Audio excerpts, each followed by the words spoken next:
Here's a question I recently got from a potential client on my website. The question was, can I sue a hospital by myself without a lawyer? Now, I've done several videos on bringing lawsuits by yourself, but I wanted to answer this specific question. So let's talk about technically what the answer is and then practically. So technically, yes, anybody is allowed to bring a lawsuit by themselves without a lawyer. The law doesn't require you to have a lawyer. You can go to the courthouse and you can file a lawsuit by yourself and you don't need a lawyer. Now, is that recommended in a medical malpractice case? Let's talk about the practical side. No. I'm going to tell you that it's impossible really for you to succeed in bringing a medical malpractice lawsuit yourself without a lawyer. Here's why. Here are the steps. First, you have to be able to get all of your medical records and consult with a medical expert.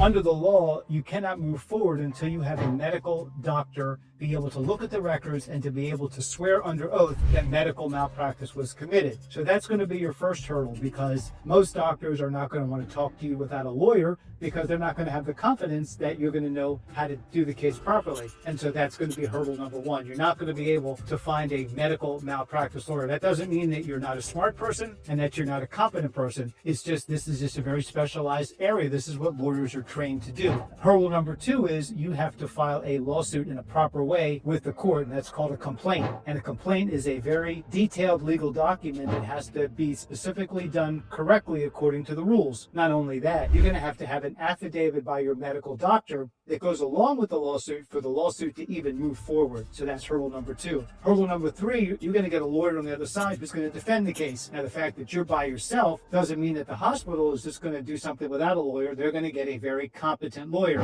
who's going to aggressively pursue the case. Now, the fact that you don't have a lawyer doesn't mean that you get to bypass all of the laws and that you somehow get an easier path. You're going to be treated just like any other lawyer would be treated, which means you're going to have to know how to file papers properly. You're going to have to know how to do the discovery process of the case. You're going to have to be held to the same rules of evidence, the same rules of procedure, just like any other lawyer would be. And the fact that you're by yourself, no judge is going to give you a pass. And so if you get through all of these hoops, then you're going to have to be able to try a jury trial by yourself. You're going to have to be able to pick a jury. You're going to have to be able to understand how to get evidence in.